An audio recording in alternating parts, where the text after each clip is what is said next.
welcome to Hollie's Eurovision. It seems very weird not talking about Spurs, but I must say, over the last couple of months, I'm quite happy I'm not. And with me tonight to discuss all things England and the Euros just around the corner, I am joined by two fabulous guests. We'll start with Tanya, because we all know Tanya. Tanya, how are you tonight? I mean, I'm good, Hollie. I'm actually so glad to talk about anything other than Spurs. I'm so happy to get into this. You have no idea. I'm buzzing to be here. Thanks for having me on again. No worries. Thank you for joining me. And also, we have Albert. Now, I don't say this sentence very rarely. Well, no, I don't say this sentence very often. And that is the fact that Albert is a very nice Arsenal fan. So, Albert, how are you tonight? Well, I mean, that intro, I was going to break out my wing tap shoes and get the blazer that. I thought it was just going to come dancing. That's an incredible intro.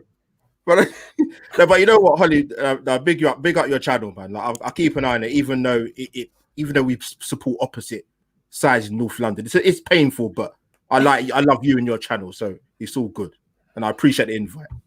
No, thank you, Albert. Like I said, I think all North London is just going to be banished from chat this evening. Both our clubs are going down the pan. So without further ado, let's talk about something else, which is England. And I'm hoping, I'm crossing my fingers and toes that this could be the time it's coming home. Now, call me silly, but I don't care. I'm like a delusional Spurs fan that thinks we're going to win trophies when we've got, the top. But anyway, that being said, I want to talk about some key players. Now, the one player for me that I've seen over these friendlies and things is Jack Grealish. I call him a little shin pad man because he does wear little shin pads, but he's oozing class. So, Tanya, I'll start with you. What do you make of Jack Grealish? Oh, what do I make of him? I absolutely adore him. I mean, I have my own reasons. I think he's like a David Beckham. He's absolutely gorgeous, and he has that swagger about him, doesn't he? He's a superstar. Every time I watch him, I just think he makes things happen. And I was going to be so annoyed with Southgate if he didn't get selected, because I know in the beginning, there was a bit of a weird relationship between Southgate and Grealish. Like, I feel like he was outing him at times in the press, and I didn't like that really. But yeah, Grealish is a top player, and he's definitely a player that we need in this team, because I feel like we do lack a bit of creativity, and I think Grealish is the guy for that. So yeah, I'm absolutely buzzing that he's in this team, and yeah, we're very lucky to have him because he's a top player, man. Absolutely unbelievable. I mean, it is interesting as well that you said that him and his relationship with Southgate wasn't great, because to be honest, I don't really know why I didn't pick him.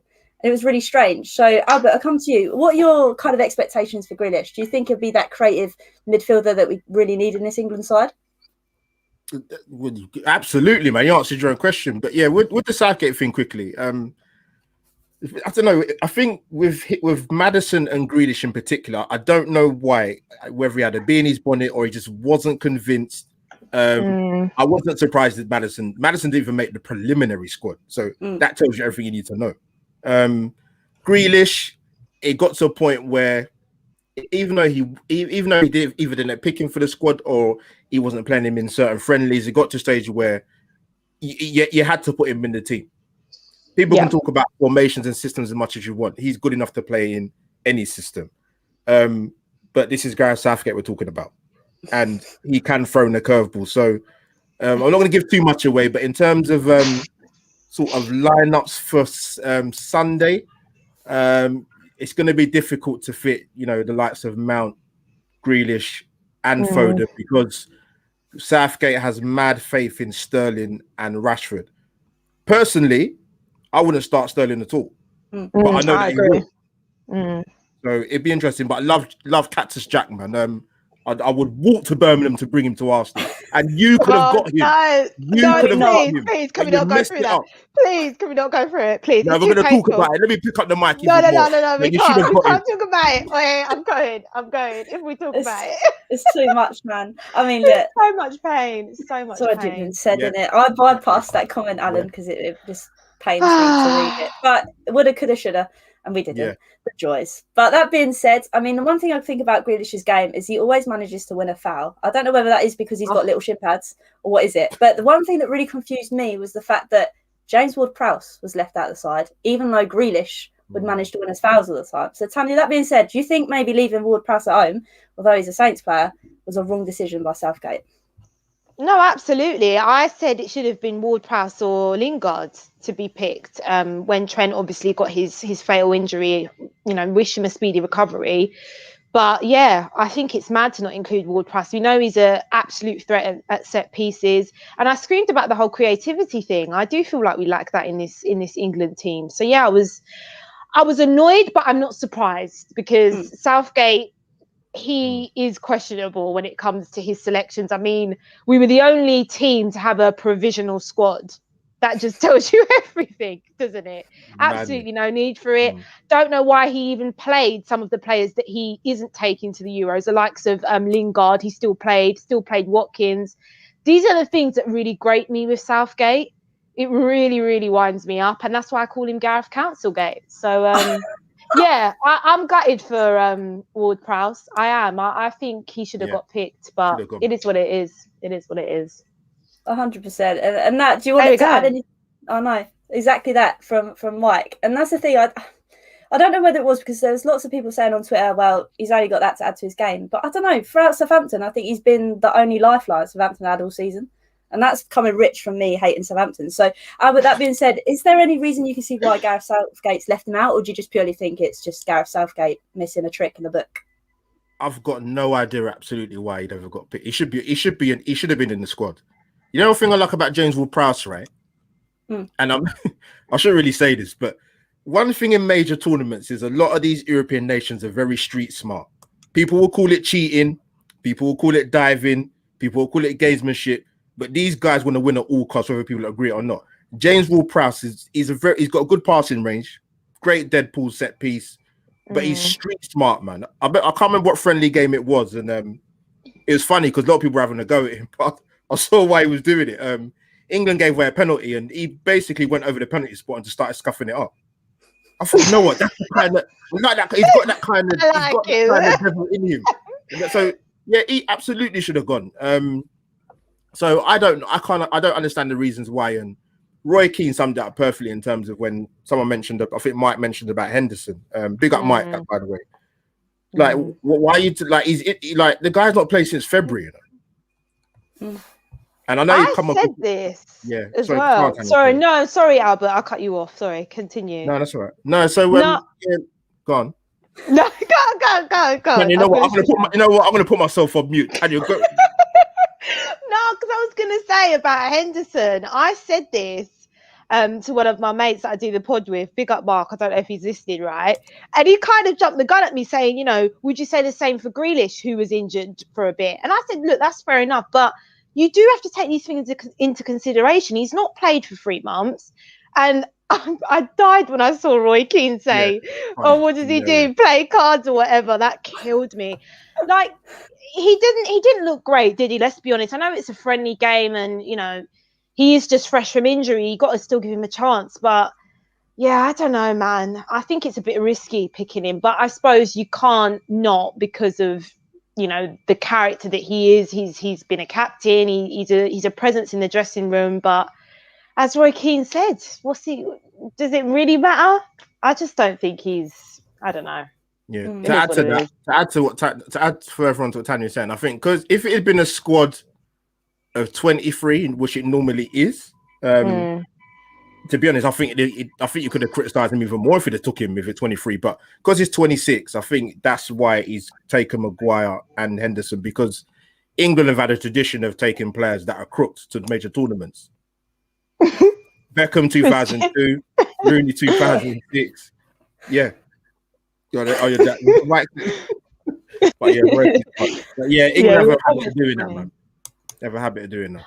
But I think the fact that he picked Ben White, I guess it kind of says he doesn't trust the centre-backs that we have, because to pick another centre-back, I don't know if I'm right, but I think Ben White can play at full-back as well. I'm not sure, but I mean, even Harry Maguire, is he fit? Maybe that's why he's gone with Ben White, because as I said, I think Tyrone Mings, I mean, I don't personally agree with a lot of the players that got picked anyway, but I'm thinking maybe he's coming from that angle as well, the fact that Maguire's not 100% fit and our centre-backs, I don't think we are blessed in that department. So, and he did play well, Ben White, to be fair, but yeah, I still think it's criminal to not pick James Ward-Prowse, 100%. Very. I think so as well, and I'm quite happy for Ben White, like you said, but the circumstances of it is a bit strange. I mean, the one thing we've got to actually sit and be happy about is there's no Eric Dyer, so that's a good drive. So happy, so happy. He's seen the light. Actually, Albert, I'll come to you. Obviously, you must take much joy in watching Eric Dyer playing the back line for Tottenham the whole season. How happy were you that he wasn't going to be in the England squad? Well, to be honest, the only place I'd have him is cutting the oranges at the half time of the changing room.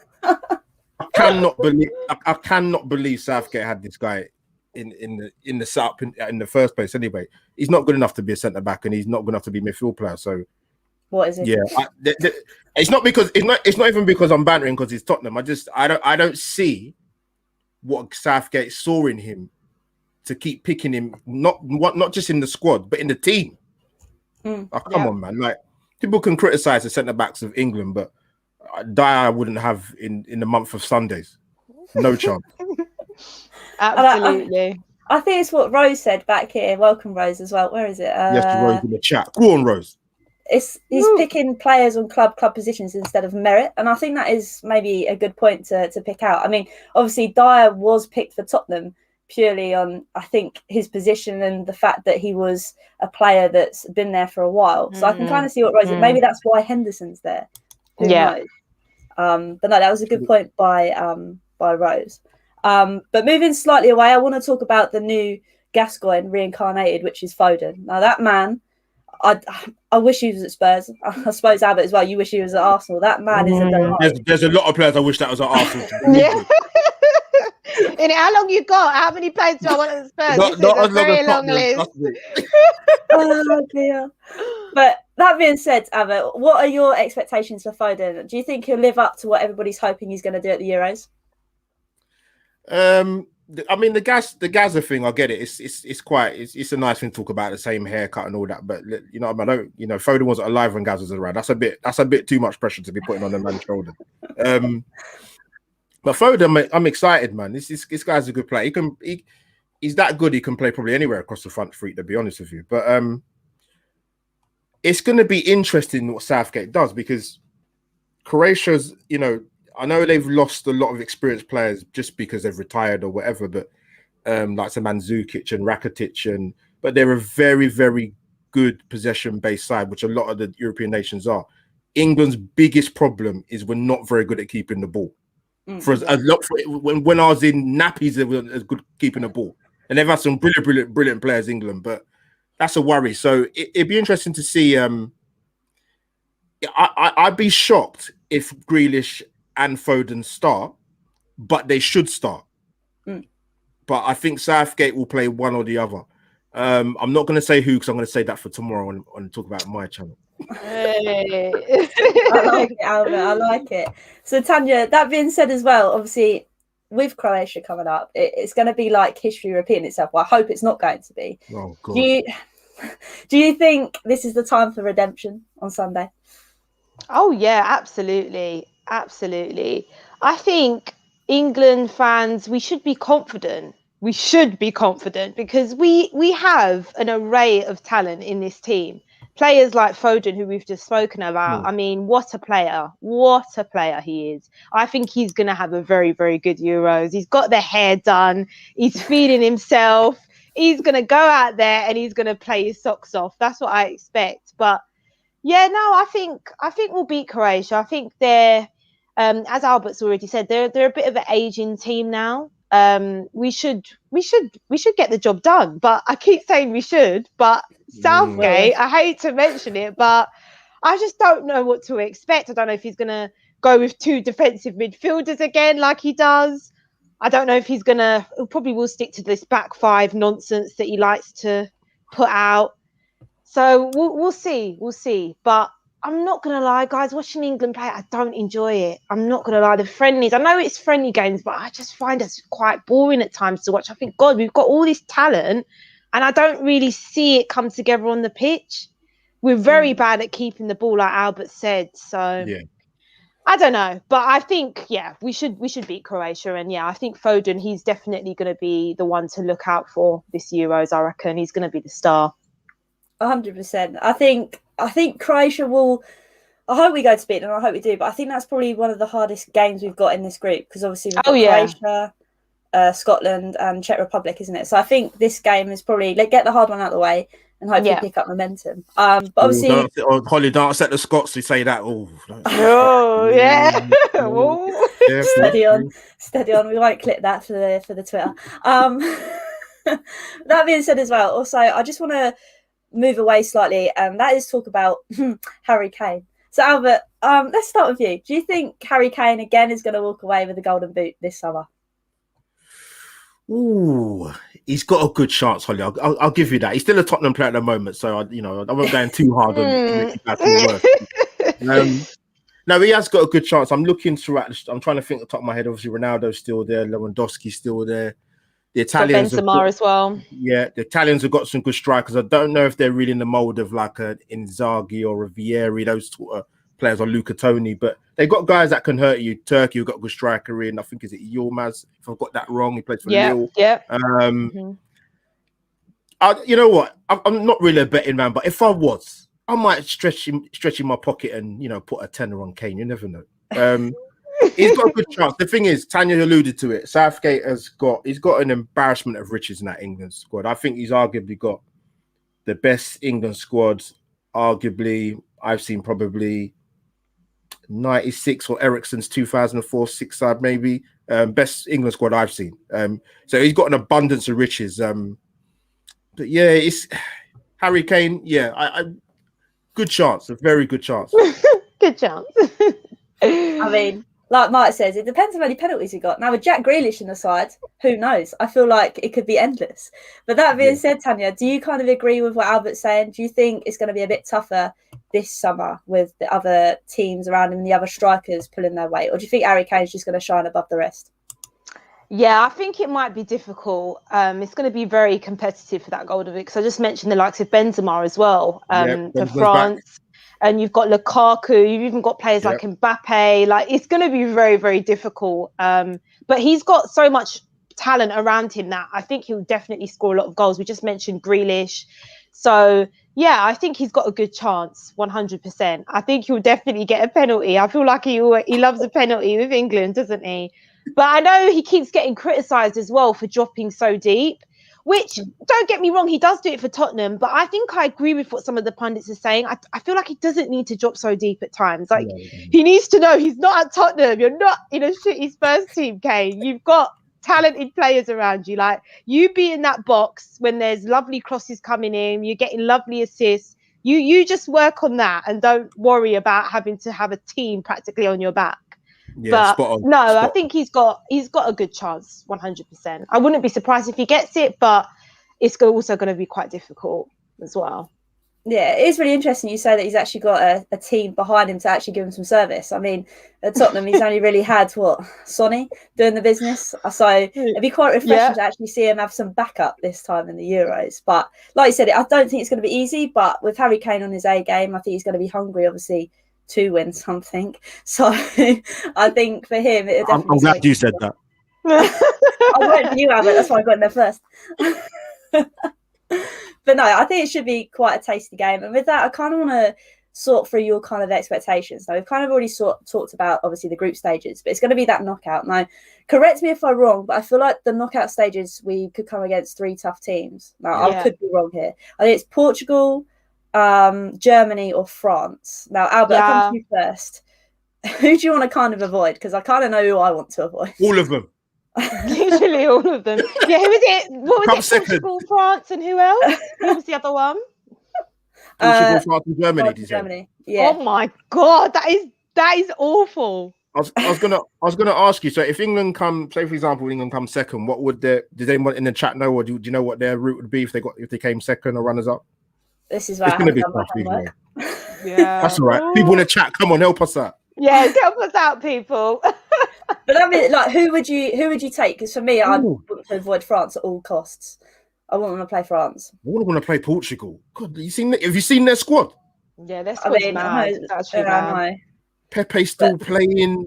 Patricio in goal. Fernandez, Ronaldo, Felix. Oh my Diaz. God. Oh, here we go. Oh, we get Spain. God, maybe that's a bit better. It's a bit better with Spain. Oh dear. It's gonna be tough. It's gonna be tough. Germany, you know what? Keep an eye on them. People never rule out the Germans.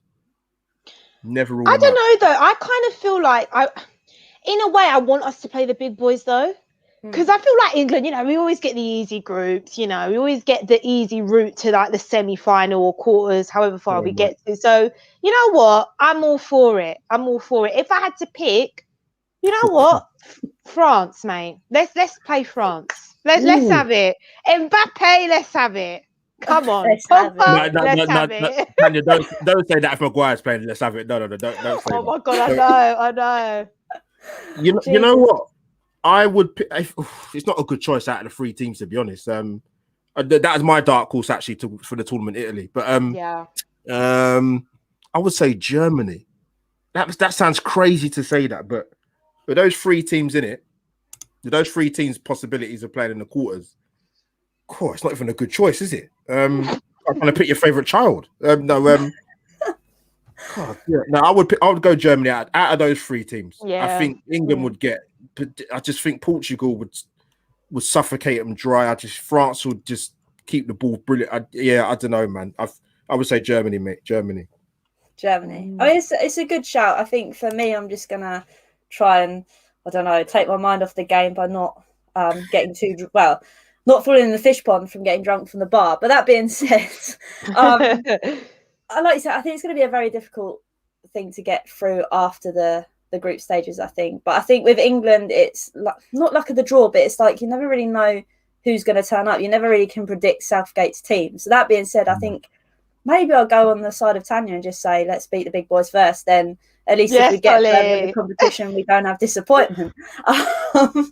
But I just want to obviously touch away from football. And I was asked this the other day, and it was something about obviously this whole COVID business and how nice it is that the Euros are now happening. So, Tony, I'll come to you first. Do you think, regardless of what happens with England in the Euros, do you think it's just a nice time, more so than ever, that the Euros have come around?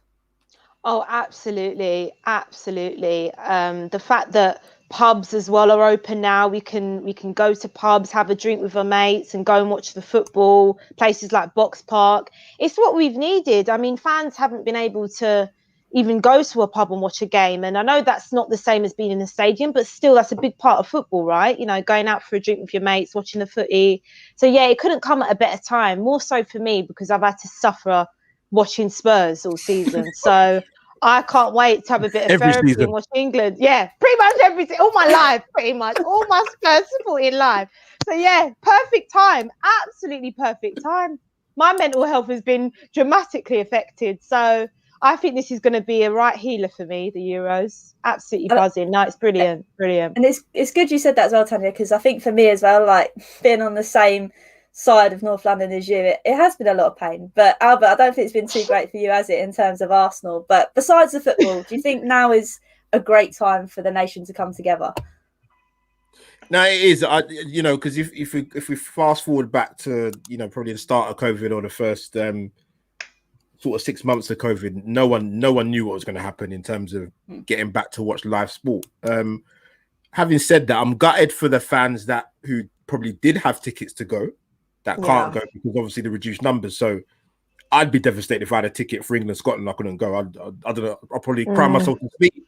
But no, it's good to get the fans back into major sport, man. Absolutely. I know that. Go on, then. That's so true. My boys have come to join me on this channel, No, but it's good now. It's good to get the fans back. It makes such a difference, man. The commentators have spoken about it in various different sports. I mean, I've been watching the French Open tennis to see crowds. It's brilliant, man. It's needed. It does make a difference to get it back for a major tournament. Thank God for the Euros. From an Arsenal point of view, I don't want to talk about nothing. I want to talk about anything. Thank God for the Euros. And also, we have to remember the last World Cup. I mean, it was such an amazing time, wasn't it? It's coming home. It's coming home. I mean, I'm still singing it now. It was such a great time. I even went to Wireless Festival, right? And I was thinking, right, I'm going to see my favourite acts. They actually didn't have any acts on. They showed the game. And I loved it. Nice. It was a brilliant atmosphere. Like, everyone was so buzzing. Obviously, we went out, didn't we? And everyone was gutted afterwards. But, you know, it is a great atmosphere. People coming together, celebrating and, getting their hopes up for England to fail. So, I'm sure it's all going to end in Tommy good. Oh, I love the Get your lighters out. Get your lighters out. Oh my God. But no, it is true. I think, like we keep saying, it'll be a great atmosphere. And the fact that we can just enjoy it with people we've missed for so long as well. And watching a game that hopefully isn't as depressing as watching Tottenham and Arsenal. So that's something to look forward to. All right, Albert. But yeah, I mean, we've kind of said our expectations. We've kind of said about obviously who we want to take in the knockout. But who do you think is going to obviously win the whole tournament? Now, Albert, I'll come to you first. Now, I obviously want to say England, but the back of me saying that I don't think that's going to happen, Hollie. So that being said, Albert, who do you think is going to come out and be tournament winners? Okay, let me answer your question in reverse. In regards to England, I think minimum is semi-finals. I think the thing that's going to probably trip up England, as it has done for many years in major tournaments, is our inability to keep the football, which is crucial in international football, because if you lose it, you don't know when you're going to get it back. But England have got, like we said, mentioned earlier, he's got a very, very good group of players, Gareth Southgate. But I think semis, I think they'll get to. They've got the players to do it. But it's a mental thing, and obviously what Southgate does in terms of tactics. I think what you're going to see is he will stick with his sort of kind of 3-4-3. Sol's in the chat. Go on, boy. No, I think England will stick with. I think I'll be very surprised if he deviates from a 3-4-3. I think England it just works better with the likes of, you've got Reece James in the squad, you've got Kyle Walker in the squad. Kyle Walker worries me to dear life in a back three. I don't care if he's got pace. For City in England, to me, he's concentrated. For an experienced footballer, the mistakes he makes is, to me, it's not good enough for the player of experience. But in terms of like dark horses, I've kind of said it already. I'm looking forward to see how Turkey get on. They have got some very, very good players. Defensively, they've got some good players. Midfield-wise, they've got some good players. Striker-wise, they're not too shabby. In a tough group, though. But dark horses, and it's strange to say dark horses. Italy is dark horses. But Mancini's got them playing really, really well. People go, oh, yeah, but who have they played in the 27 games? But you can only play who's put in front of you. But tournament football, Italy are very difficult to beat. Like I said, they haven't got an outstanding main striker, but they've got strikers within that group, Immobile, Insigne, who's the other guy? Is it the guy for Torino? Oh man, is it Belotti? Yeah, I think so. Yeah, so they got some players that can hurt. So yeah, interesting to see how Italy get on, and obviously the Germans. So who would you say, if you could have your crystal ball out, who would you say is going to win it? If you could tell me an answer right now. If I was to stick my neck on the line, I would go Portugal, but I'd like to see Belgium do it. Ooh, okay. I think it's Belgium's last chance with that group of players. I thought the last World Cup and this Euros, I thought this is your chance to do it. So we'll see. But if I stick my neck on the line, I would actually go Portugal, but Italy's my dark horses. Nice. I mean, it was quite nice to hear you talk, because obviously my football knowledge outside of Tottenham isn't the best, so it's quite nice to sit there and hear you like spit some That's facts. why you got me on your channel. It took time, but I'm here on it. Well, I could have you on, but then I feel like, I just don't think it would work in the terms of you being the other side of North London, so it'd be a bit difficult. So the Euros has come at prime time, Albert. It has. It's rescue. It's fine. So Tanya, I'm going to throw the same question at you. So who do you think, like Albert said, you put your neck on the line, who do you think is going to win this tournament? I think for me, it's between France and Belgium. I know France is obviously, it's the obvious one, but I just think the players they have in that team, Benzema, Kante, they've got Lloris, obviously, they've got Mbappe. They've got Pogba. You know, it's actually relentless, the amount of world-class players they have in that team. So I think you'd be silly to write them off. And then Belgium as well, also got very decent players. Although their centre-backs, you know, players like Toby, aging a little bit, Vertonghen. Jason Denayer. God dear, I don't know how he's in that before. So, I'm shocked. and again, it's Martinez. I'm not too sure about him, but that's for another day. So yeah, I'll say France. I'd say they're the favourites. Yeah, and as for England, I think we have to expect semi-final minimum, as Albert was saying. I think if we get knocked out earlier than that, I think Southgate, it's time to go, to be honest. I think, obviously, I've said it already, I don't think our defence is the best when you look at other teams, but I still think we're more than capable to get to a semi-final at least, because some of our forward players in particular, I mean, wow, it's unbelievable the amount of talent we have. So, yeah, and as for dark horses, I think Souls in the chat was saying it. I think Turkey as well. Yeah. Big up Zenk if he's in the chat, but Zenk has sold me on Turkey with the likes of Yilmaz, Demiral. Like, I'm actually looking forward to watching Turkey. That Turkey-Italy game will be very, very interesting. And also Portugal as well. Portugal, oh my God, like, ones to watch out for. Them two, 100%. It's going to be a good tournament, isn't it? I'm actually buzzing. I can't wait. I just need to not drink on a school night. That's the only thing. That's the most depressing thing. No, don't do that, Hollie. Don't. Think you promise. So Sideline Talk Podcast, thank you for joining and hitting us with the knowledge as well, because I have lack of it. So basically, if we win our group, we face Portugal, Germany. If France top theirs, then we'll most likely play Spain anyway. Mental that is quite like tough. Yeah, that's what I mean. It's gonna be very difficult. I mean, we've kind of already said that obviously out of those we kind of want Germany. So if France can manage to top theirs, I think they will. I think they will probably top their group. Like we said, the likes of their squad is just ridiculous. I think half of my fantasy team, which we'll get onto in a minute, I think is full of French people. I genuinely think. Only not on school nights though. That's naughty, Sauls. But no, I want to say thank you both for joining me. But before we all kind of go, I just want to highlight that I'm obviously doing a fantasy Euros competition called Hollie's Eurovision. Names, but I think I know Eurovision more than I know the Euros, to be honest. But anyway, if anybody in this chat hasn't joined it yet, here is. Oh no, that's not the pin. How do I do? I've never done this before. You'll get there. Where is it? Go on, Hollie. You got it. I don't know. You got this. Oh, there we go. There's the pin, people. Hey, come on, everyone. If you haven't joined, please get involved. I think there's an awful lot of people in here already. Let's have a look. It did say just a minute ago. 45 of you lot. Oh, that's a lot. Are in here already. Now, I'll get on it eventually. Yeah, I need to get on that as well. I'll get in it. I mean, if you're lucky enough to win, party people, as well, let me remove that quick. You will get one of these bad boys. Well, I can't even do it. I mean, that is a Winks one, but it will not be Harry Winks. It will be Euro themed. So if you do win the league, you will get your hands on one of those bad boys. I don't think anyone wants a Winksy one. No, I don't want to win that. No. Yeah. I'd rather get a return ticket to Eastleigh than there's nothing wrong with Beastly, mate. All right, nothing wrong with Beastly.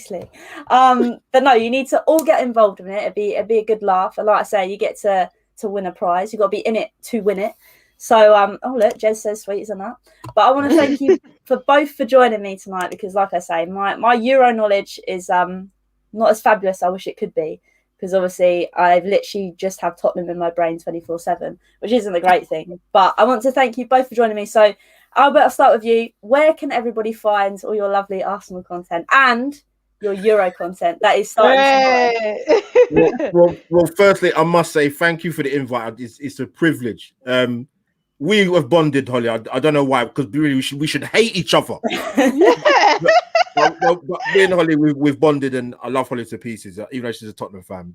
Keep up the amazing work, and always a pleasure to collaborate with you. And yes, content-wise, my Euro content is starting tomorrow at 5:30. Got my co-host in the chat who's in there, Goodness Souls. So watch-alongs, previews, probably a couple of phone-in shows. Gonna do watch-alongs for other games as well, other than England. So jam-packed, man, jam-packed. Ooh, Albert J busy. TV, subscribe, people. It's Come there, on, right? people, subscribe. But like I say, Albert is a class Arsenal fan, and I don't want anybody to obviously clip that, because those words, Arsenal and class, should never be put together. They'll be like, Hollie, what? What did you say? My name is in the mud. But I will drop everybody's links in the bottom below, so you can make sure you can go and subscribe and do all the business that you need to do to all their socials. And Tanya, the lovely Tanya, where can everybody find you, my friend? Well, thanks again, Hole, for letting me come on the channel. Always a pleasure. Lovely to meet you, Albert, as well. I have to say, you know what? I agree with Hollie. Decent Arsenal fan, which I think they're hard to come by. So I'm only joking. You can find me on Twitter at Tanya_Leona. I'm sure I'll be ranting about Spurs in the next 24 hours or so, because they always do something to annoy me. And I've got a podcast that I do with 3 of my boys. We'll talk about that later. We're going to be dropping an episode on Wednesday, so watch out for that. We've also got some Euro stuff planned. So yeah, that's me. Also find me on the terrace now and again. And yeah, here, there, and everywhere. Here, there, and everywhere, as I always say. I love Thanks, it. Albert. Thanks, bud. That is devotion to football. I need to scrub up on my knowledge so I can maybe talk a bit more Euros. But it's nice to have 2 lovely guests on that know what they're talking about, because I wish I knew a lot about the Euros and other national teams, but I don't either, Hollie. Don't worry. I just probably make out that I do, but I don't. Honestly, it's fine. Yeah, but you held yourself well. They would never know. You shouldn't have given your secret away. I know. Damn it. Come on, Tanya. But no, I want to say thank you to you both once again. Everybody get involved in the fantasy thing. It is scrolling across the bottom, but you'll probably find it on my Twitter anyway. You got to be in it to win it. You got to be in it to win that prize. There will be a show on Monday, obviously discussing the game against Croatia that happens on Sunday. So keep your eyes peeled for that one. And until next time, it's coming home. Woo! That one.